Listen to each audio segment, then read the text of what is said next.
Hello, my sexy muffins, and welcome back to another video. In this video, we are doing Yandere Osmodius and Yandere Fizzarali, sharing you, the listener. Which, in this one, it is a male listener. You probably tell from the title. But you can also, if you are female or non-binary or whatever on the spectrum, you can still listen to it regardless. We do not gatekeep here. Anyways, if you want to see more of this, comment what you'd like to see. All that jazz. There will be links at the end of the video for suggested videos of Osmodius Fizzarali. Check those out, and I will do my best to add more. First off, we are going to be doing what they would be like with a male listener specific, like specific traits that are different from their headcanons video that is specific for a male listener and a male darling in general. And also, we are going to do a small scenario. And yes, in this scenario, I thought something a little bit more wholesome of you accepting their love and how that would be like. So it's a random scenario I thought up on the fly. Anyways, let's do this. Disclaimer, Osmodius and Fizzarali may be canon couple. We might be slightly wrong. We do not know until that episode shows.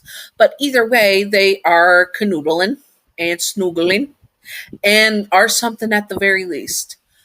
At the very least, that. Anyways, they are not Yandere canon, and this is just for fun and not to be taken seriously at all. Simping for fictional characters and fictional Yanderes is fine, as long as you are not illegal or gross about it, and you separate fiction from reality and headcanon from canon. Obviously, respect the canon as well. This is an LGBTQ plus show, and we should respect it. Oh, also, before I continue, happy Pride, everyone. I hope you're having an amazing Pride and that you have an amazing time this Pride Month.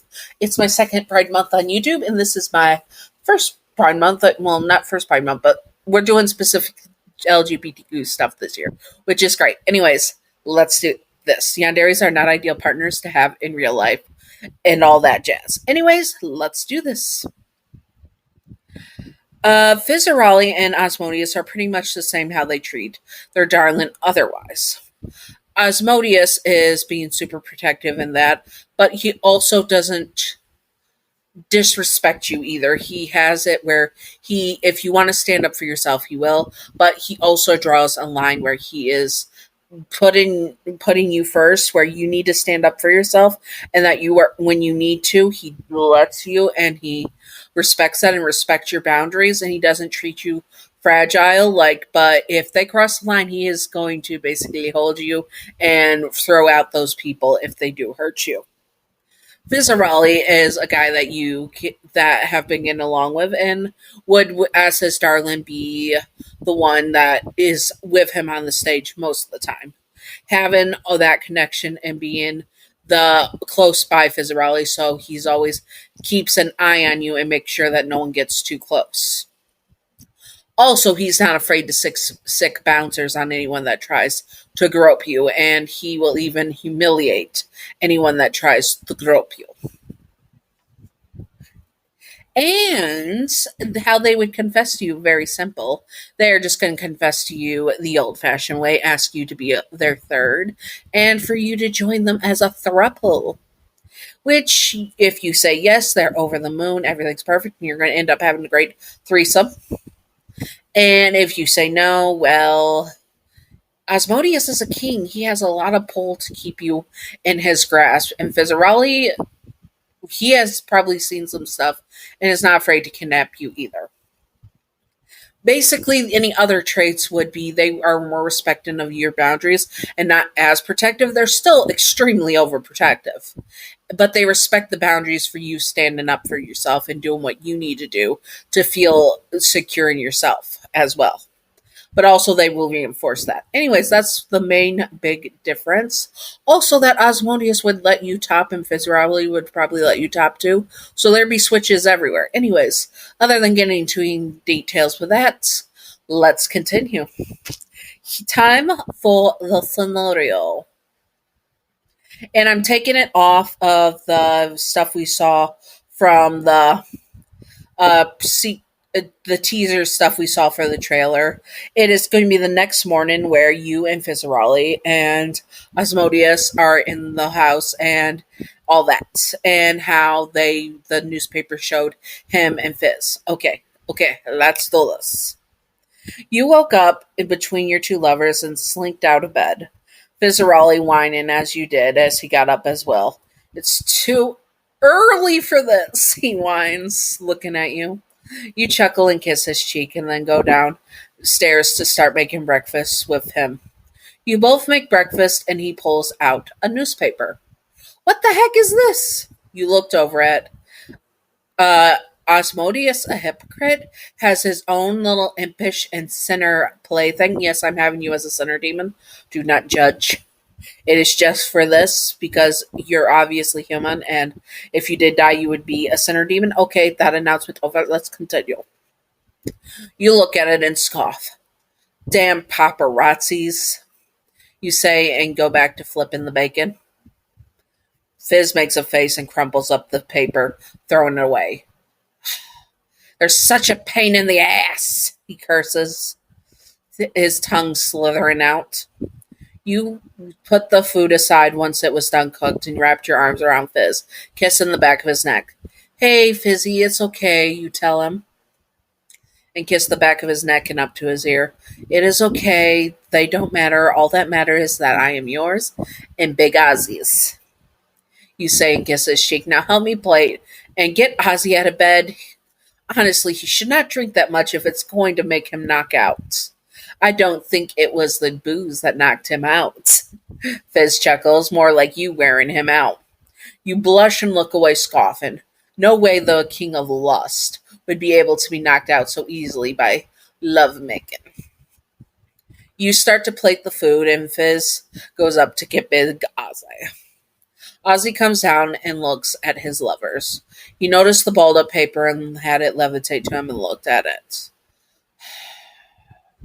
He was angry that someone had taken a photo of you and him and Fizz in an intimate moment.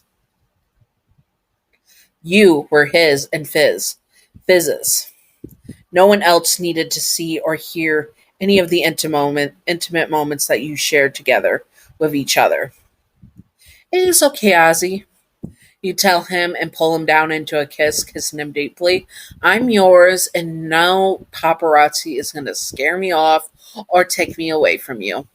A dark look comes onto Ozzie's face. Good, because I would destroy anyone who dared try to take you from us, he says, and you freeze for a bit. You knew Ozzie and Fizz were extremely overprotective and possessive, almost to a point of an obsession. You learned this all the way too soon. You nod your head and pull him into a kiss again to soothe him, rubbing the sides of his faces where his other two smaller faces leaned into your touch. You then kiss both of the sides of their faces as well. I know, and no one is ever going to take away from you, Ozzie, I promise. You kiss him one more time on the lips, and then force him into a seat. Okay, now come on, let's eat. We got a busy day. There's going to be probably paparazzi at Ozzie's, and we're going to have to deal with that. Plus, people trying to sneak in an interview. You ramble on the day as your two lovers watch you, and you eat your breakfast while rambling on. You were the voice of reason with your lovers sometimes, having been Ozzie's secretary for some years. You knew that he had a busy schedule, and you still kept balance of it from time to time, though you were promoted more from being a secretary to his lover. You were treated more like a living boyfriend, actually. Ozzie and Fizz look at each other. They knew today would be rough, but they were not going to let any of hell's citizens get in the way of your guys' love. And Ozzie was wondering if it was time that he came out that he was in love himself.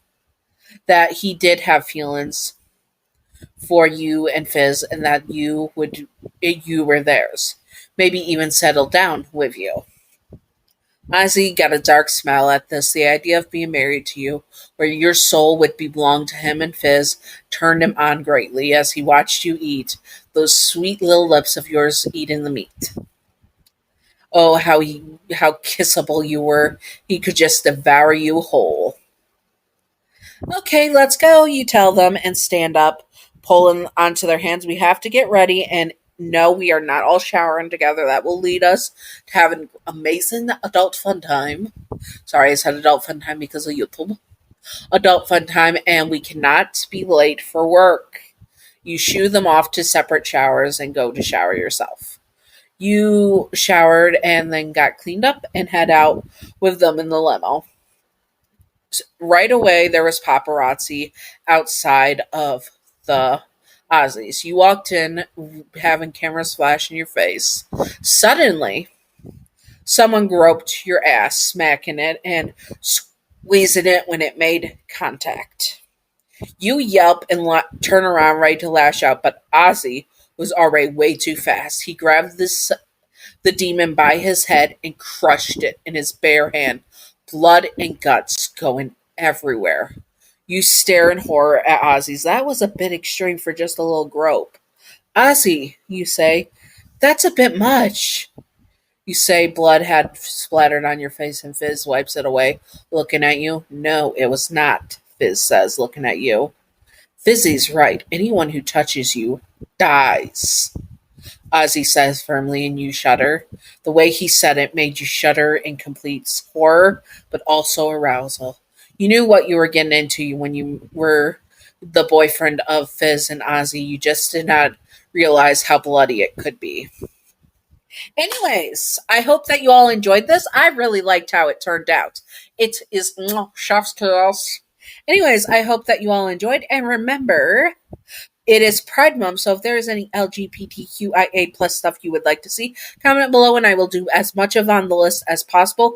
And I will obviously do it after Pride Month is over as well. But this, we're trying to focus mainly on the LGBTQ plus stuff that is requested, and also what's already been requested, that is LGBTQ plus and all that.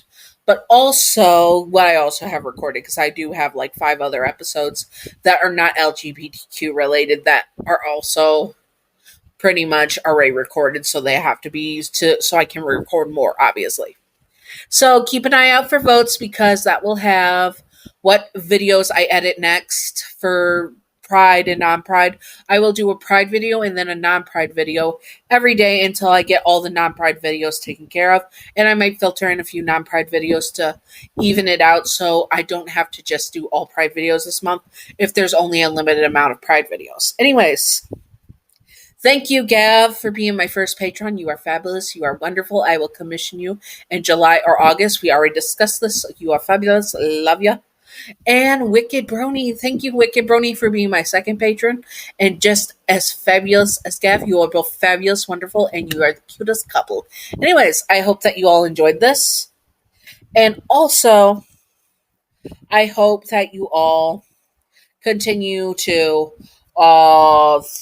just have a great Pride Month. That's all. Yes, Pride Month, wonderful, beautiful, shark. Anyways, I hope you all enjoyed, and stay sexy on my sexy muffins. Bye bye.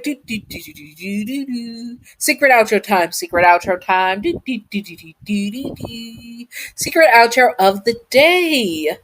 Do you think that Lust probably has the most intricate Pride months parades for Pride parades out of the 7 rings of hell? If not, which ring of hell do you think has the best Pride parades?